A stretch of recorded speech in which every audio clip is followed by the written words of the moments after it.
Now, in the church vestibule, surrounded by floating flower arrangements and the distant chatter of excited guests, I stared at my phone in disbelief.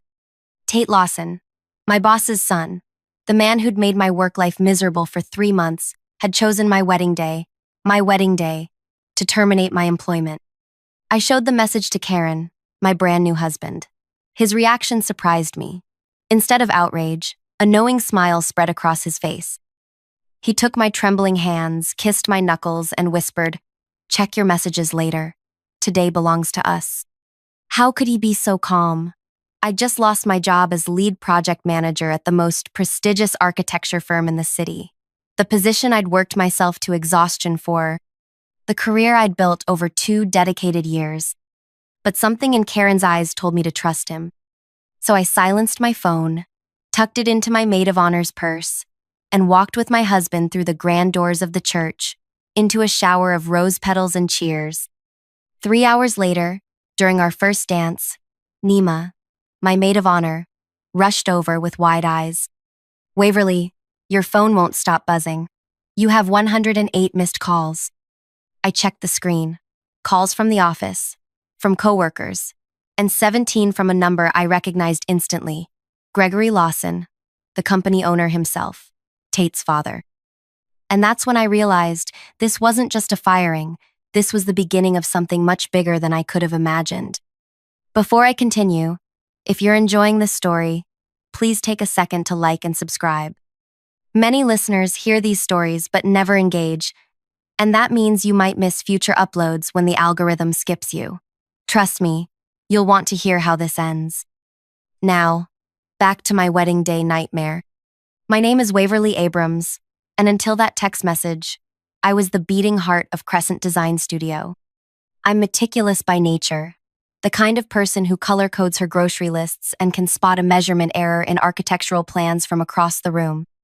My colleagues called me the database because I remembered every client preference, every project detail, every deadline without needing to check notes. My parents were both teachers who valued precision and hard work. When Dad had his stroke during my first year of college, I nearly dropped out to help Mom with medical bills. Instead, I doubled my course load while working nights at a printing shop. I graduated with honors in architectural project management, with minor specializations in computer systems and urban planning. That's how I landed at Crescent 2 years ago.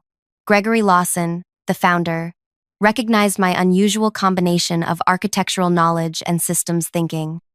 He hired me to modernize their project management approach.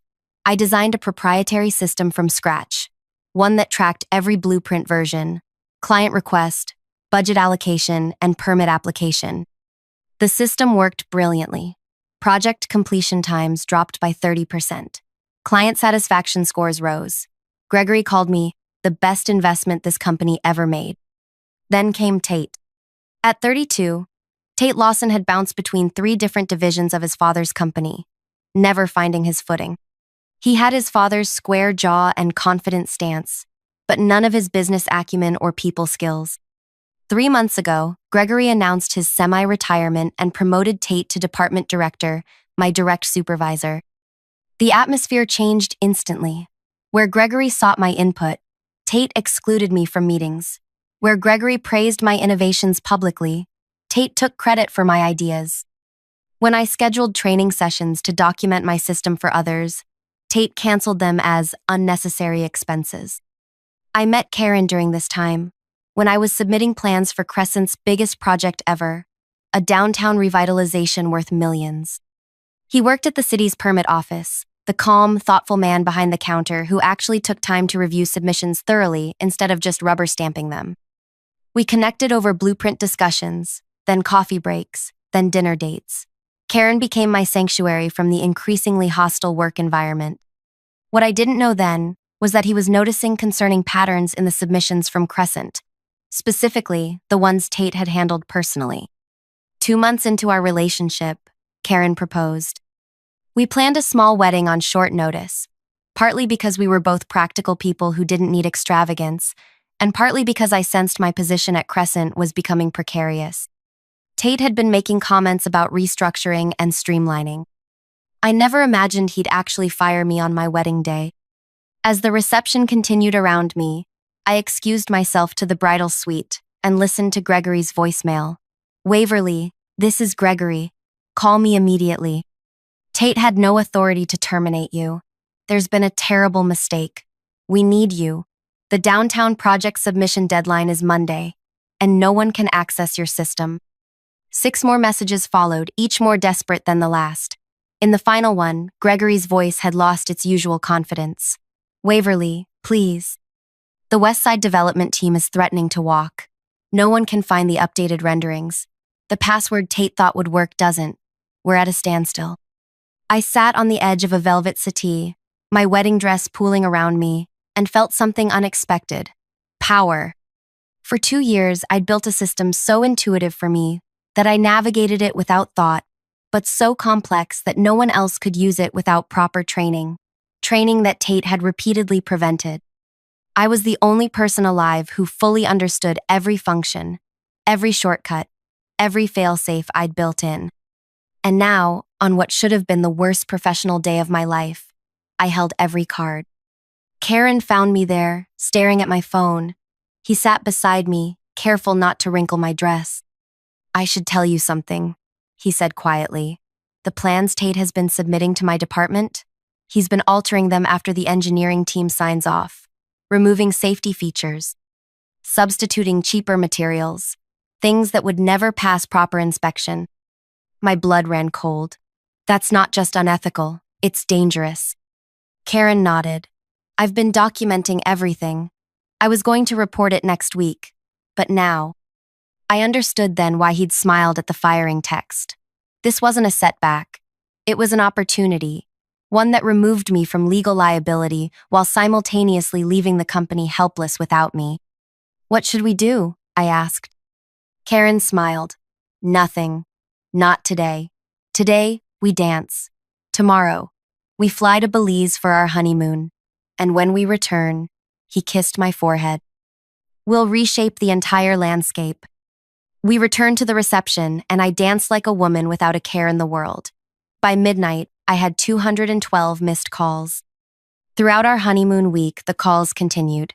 I sent them all to voicemail. Gregory's messages evolved from urgent to desperate to practically begging.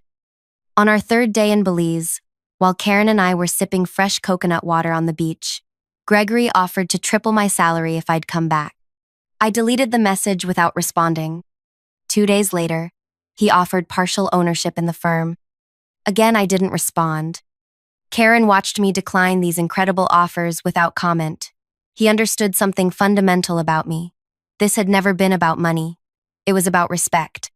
You know, he said as we watched the sunset on our final evening in Belize, there's a vacancy in the consulting team for the city planning department.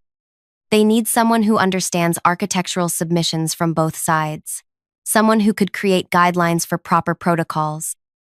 I turned to him, intrigued. Are you suggesting what I think you're suggesting? I'm suggesting you start your own consulting firm, with the city as your first client.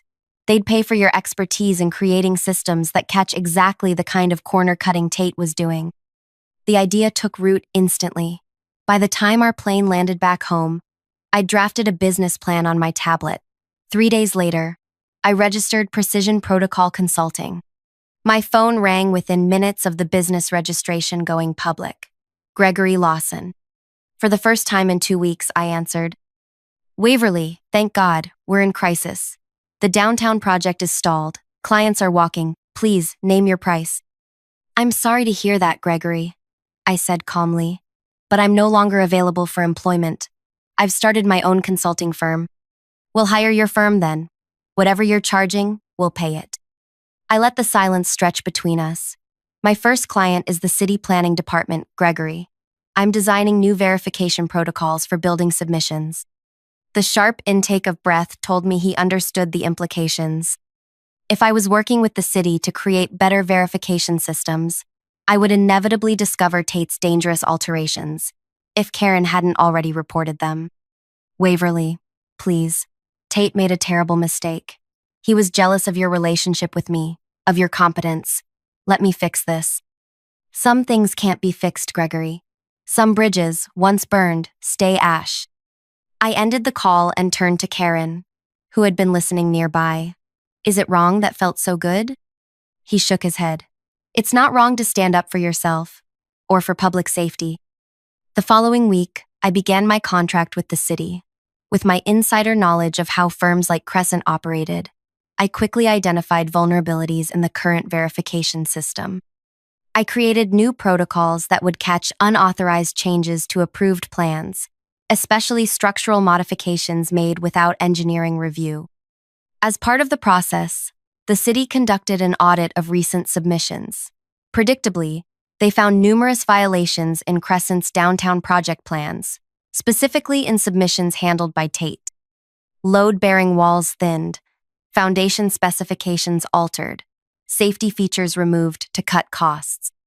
The investigation was swift and damning. The downtown project was permanently halted and reassigned to a competing firm. Tate wasn't just fired, he was blacklisted throughout the industry. His professional license was suspended pending review. Crescent Design Studio lost millions. Their reputation, built over 30 years, crumbled in 30 days. Through industry contacts, I heard that Gregory had suffered a minor heart attack from the stress. Despite everything, that news brought me no pleasure. Gregory had been a good mentor before his blind spot for his son clouded his judgment. My consulting business thrived. Within 6 months, I had contracts with 3 municipal governments and was hiring staff to keep up with demand. Karen received a promotion at the permit office for his ethical stand. We bought our first home, a fixer-upper with good bones and incredible potential, just like our life together. Then, 1 year to the day after my wedding, a thick cream envelope arrived at my office. Inside was a handwritten letter from Gregory Lawson. Dear Waverly, it began. Some debts can never be fully repaid, but acknowledgement is the beginning of atonement. I've spent this year rebuilding what my son and my own negligence destroyed. Tate has completed a professional ethics program and works now in a junior position under strict supervision. He understands the gravity of his actions. Crescent has new leadership and new protocols. We've rehauled every system and every submission process. We are a different company now. I'm writing to ask if you would consider meeting with me. Not to return, I understand that bridge is indeed ash, but to consult on our new systems, to ensure we never fail the public trust again. Whether you accept or decline, please know my respect for you has only grown. You were right to stand your ground, right to protect the public, right to demand better. With sincere regret and admiration, Gregory Lawson. I showed the letter to Karen that evening. What do you think? Should I meet with him? Karen considered it carefully. What would be your purpose in going? Closure? Vindication? Professional curiosity? I pondered his question. All of those, I suppose. And maybe to see if genuine change is possible. Then I think you have your answer. I scheduled the meeting for the following week. When my assistant told me Gregory had requested the meeting take place at Crescent's offices rather than mine, I almost canceled. Returning to that building felt like stepping backward, but curiosity won out. When I arrived, the receptionist, a new face I didn't recognize, greeted me with unusual deference. Miss Abrams, Mr. Lawson is waiting in the main conference room. As I walked through the hallways, I noticed significant changes. New faces, new energy, new systems visible on screens. As I passed workstations, they'd truly started over. The conference room door was open. I stepped in to find not just Gregory but Tate as well, sitting stiffly beside his father. Gregory stood to greet me, but Tate remained seated, eyes fixed on the table. Waverly, thank you for coming. Gregory's handshake was firm, but his face looked aged beyond the single year that had passed. Stress had carved new lines around his eyes. I took a seat across from them. Your letter was unexpected. As was the education of this past year, Gregory replied, but necessary. He glanced at his son. Tate has something to say to you. Tate finally looked up. The arrogant gleam I remembered had vanished from his eyes, replaced by something unfamiliar, humility, or at least its closest approximation. I owe you an apology, he said, voice barely above a whisper. What I did was unprofessional, vindictive, and potentially dangerous to the public. There's no excuse for my behavior. His words sounded rehearsed, but the shame coloring his face appeared genuine. Still, an apology couldn't erase the past. Apology noted, I replied, neither accepting nor rejecting it outright. Gregory cleared his throat. There's more. He slid a folder across the table. This company has been rebuilt from its foundation. New safety protocols, new review processes, new leadership structure. Tate is no longer in management. He's relearning the business properly this time, from the ground up. I opened the folder. Inside was a detailed overview of their new systems, impressively thorough, I had to admit, along with a consultant contract offering a substantial fee for my review and recommendations. We're not asking you to come back, Gregory clarified, just to evaluate our new approach, to ensure we've truly changed. As I scanned the documents, Tate stood suddenly. There's something else. His voice cracked slightly. He left the room, returning moments later with a smaller envelope, which he placed before me with shaking hands. Inside was a check, for exactly the amount of my entire wedding, down to the penny for the last flower arrangement. How did you know this figure? I asked, suspicious. Your wedding planner is my cousin's best friend, Gregory admitted. I asked for the total. I wanted it to be precise. Tate spoke again, this time more steadily. Consider it our gift to you, the one I claimed to be giving when I had no right. A flash of anger surged through me. Did they really think money could fix this? That they could buy their way back to ethical standing? Before I could respond, Tate placed a small USB drive beside the check. This also belongs to you. It's the entire project management system you created, with all the passwords and access points. We've managed to recreate basic functionality, but it's never worked properly without you. It's yours to take or delete. I stared at the tiny drive, feeling the weight of 2 years' work condensed into something I could hold between 2 fingers. The system I'd built with such care that had been used as a weapon against me when Tate prevented others from learning it. In that moment, looking at these 2 men, one broken by his own ethical failings, the other humbled by the consequences of his arrogance, I realized something profound about revenge. Sometimes it arrives without you having to deliver it yourself. Sometimes the greatest vengeance is simply surviving, thriving, and watching others reckon with the mess they've made. I closed the folder and stood up. I'll review your proposals and get back to you within the week. My fee will be triple your initial offer, paid in advance. My team will need complete access and full transparency. Gregory nodded immediately. Agreed. And one more condition. I looked directly at Tate. You personally will complete every single training module I assign, no matter how basic or time-consuming. You'll learn every aspect of proper project management, ethical submission practices, and regulatory compliance. You'll become the company's foremost expert on doing things the right way. Color drained from Tate's face, but he nodded. Yes, I understand.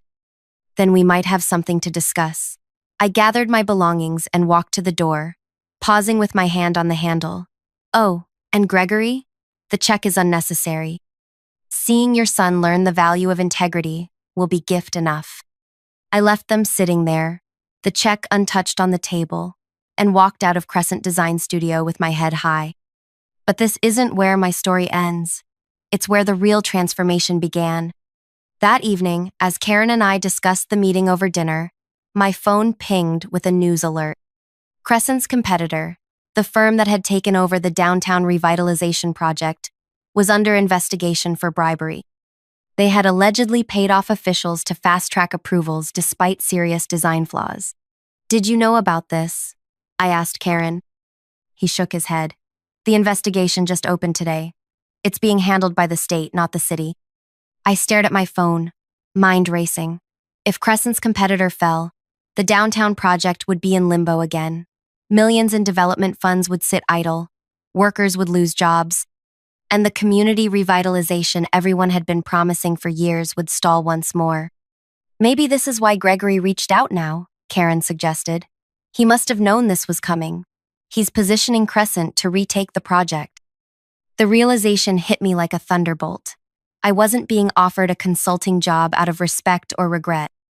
I was being courted because Gregory needed my systems and expertise to seize an opportunity when his competitor failed. I felt used all over again. "What are you going to do?" Karen asked, seeing the storm gathering in my expression. I pushed my plate away, appetite gone. "I'm going to sleep on it. This requires careful thought." But sleep eluded me that night. I tossed and turned, replaying the meeting in my mind. Was Tate's contrition genuine, or just another performance? Was Gregory truly committed to ethical reform, or simply desperate to salvage his legacy? And most importantly, what did I want my role to be in whatever happened next? By morning, I had my answer. I called Gregory at 7 a.m. "I've reconsidered your offer," I told him. "I'm not interested in consulting for Crescent." The disappointment in his silence was palpable. "I understand," he finally said. "However," I continued, "I am interested in something else. A partnership." "A partnership?" His voice lifted with surprise. "My company oversees all project management and regulatory compliance. Crescent handles design and construction. We operate as separate entities but present as partners to clients. This way, I maintain my independence while ensuring ethical standards are met." "That's highly unusual," Gregory said slowly. "So is firing someone on their wedding day?" I countered. "I'm not interested in returning to a company where I could be undermined again, but I am interested in seeing that downtown project completed properly. The community deserves that." There was a long pause. "What about Tate? Where does he fit in this arrangement?" "Tate works for you, not me. But any project he touches goes through triple verification by my team. No exceptions." Another pause. "I'll need to discuss this with my board." "You have 24 hours, I replied. "After that, I'll be presenting my own proposal to the city for the downtown project." I ended the call feeling something I hadn't felt in a long time, complete ownership of my future. No longer was I reacting to what had been done to me. I was creating something new, on my terms.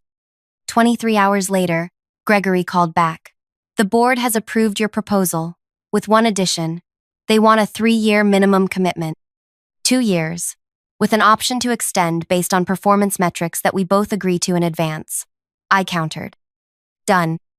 And just like that, Precision Protocol Consulting had its biggest client yet.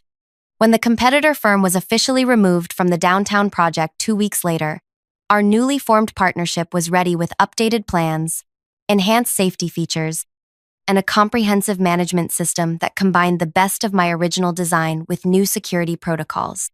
The city awarded us the contract, partly due to our innovative partnership structure that promised both creative design and rigorous compliance verification. The press called it a new model for architectural accountability. Tate was assigned as Junior Project Coordinator, a position 5 levels below his previous role.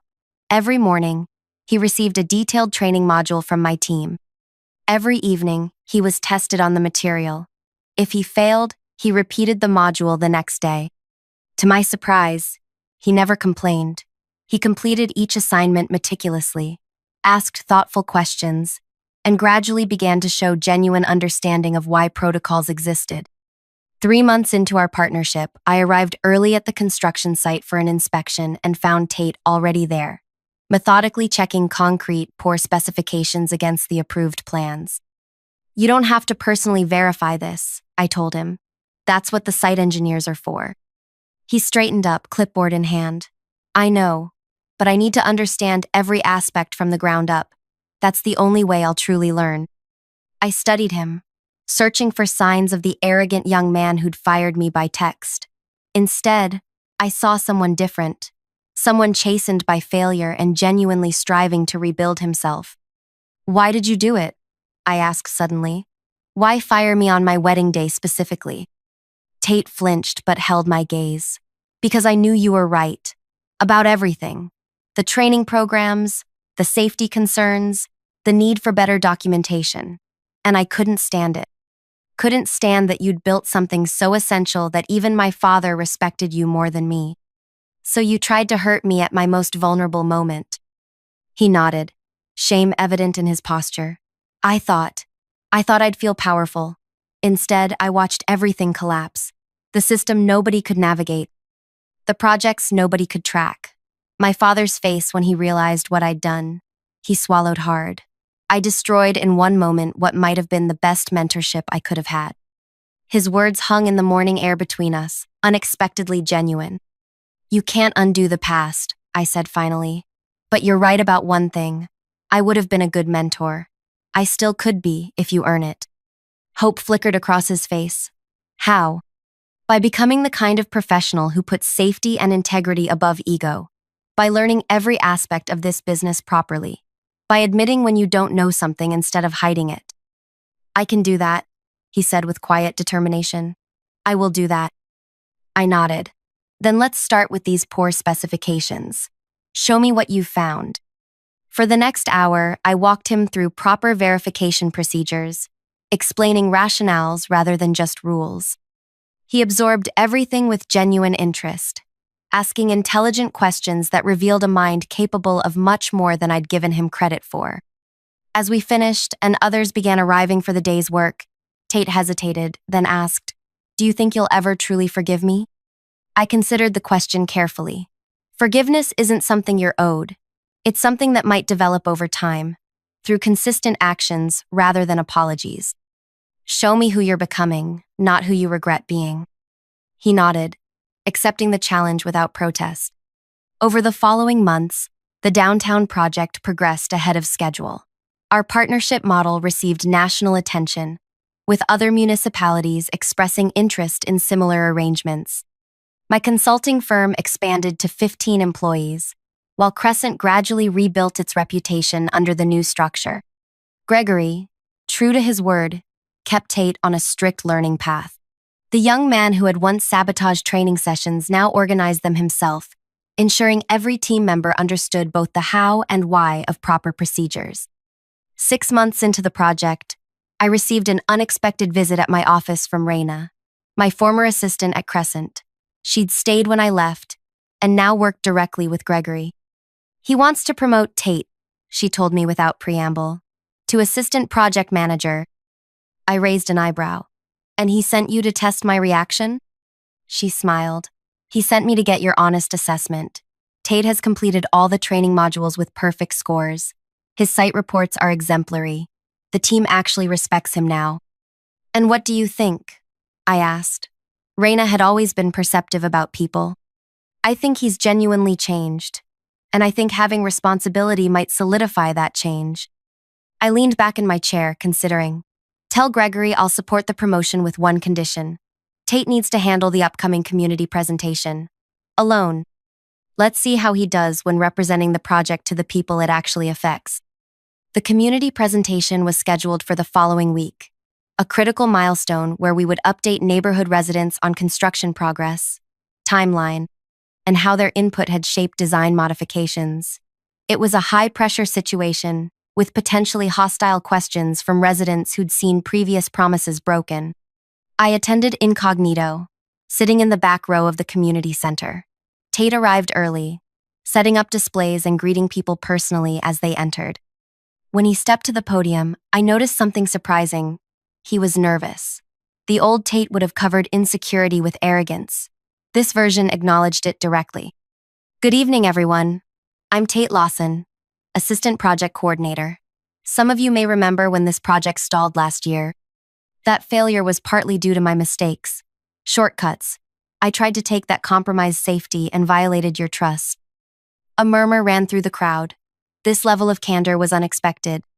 I'm here today not just to update you on our progress, but to assure you that every aspect of this project now undergoes triple verification. Our partnership with Precision Protocol Consulting means nothing reaches construction without rigorous safety and compliance review. He proceeded to walk through the updated plans, highlighting areas where community feedback had directly influenced design changes. When tough questions came, he answered honestly, including several times when he said, "I don't know, but I'll find out and get back to you personally."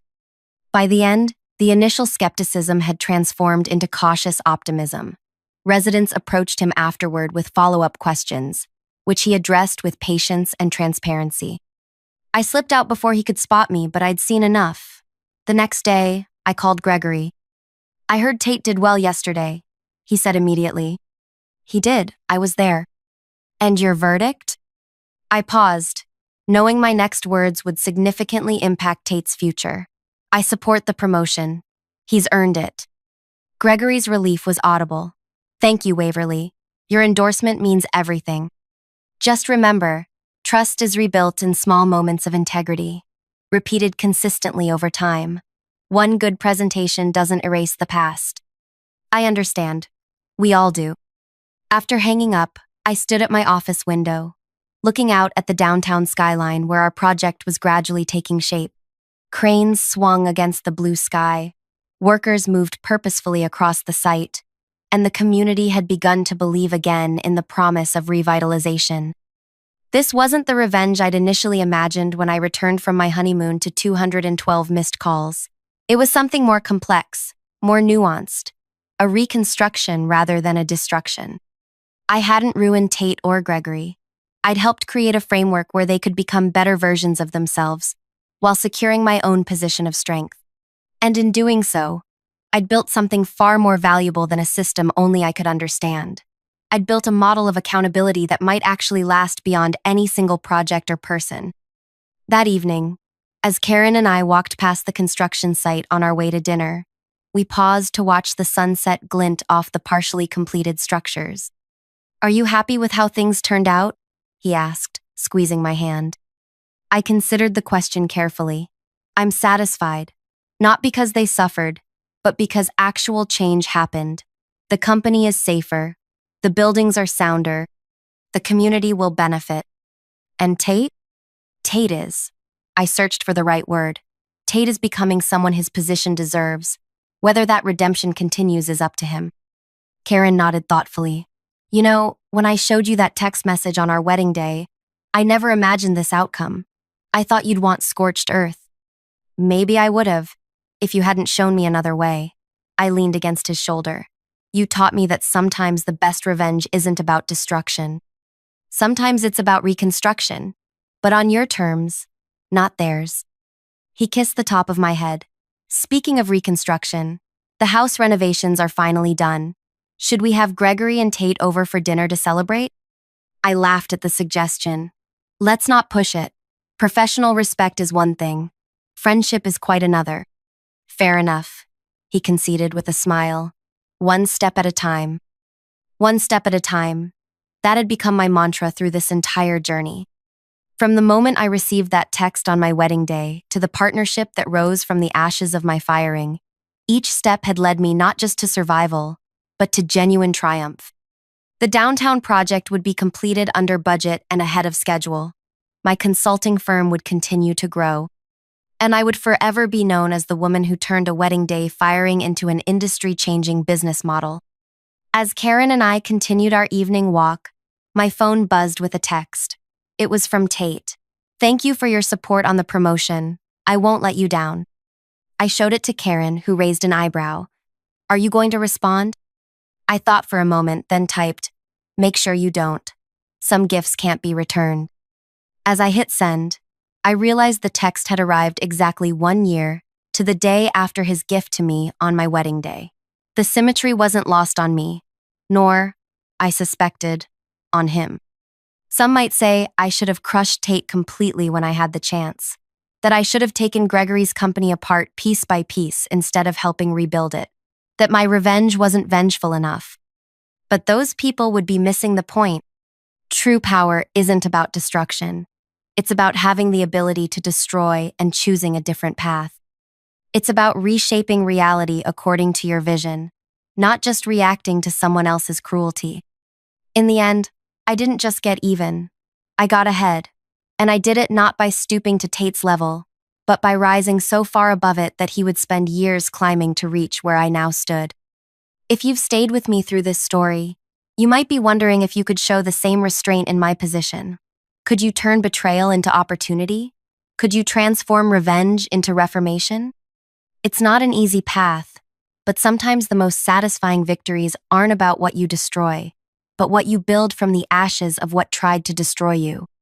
If this story resonated with you, please take a moment to like, subscribe, and share your thoughts in the comments. Have you ever turned a professional betrayal into an unexpected triumph? I'd love to hear how you transformed your own setbacks into stepping stones. And don't forget to hit that notification bell so you won't miss my next story about navigating the complicated landscape of career, relationships, and the sweet satisfaction of success on your own terms.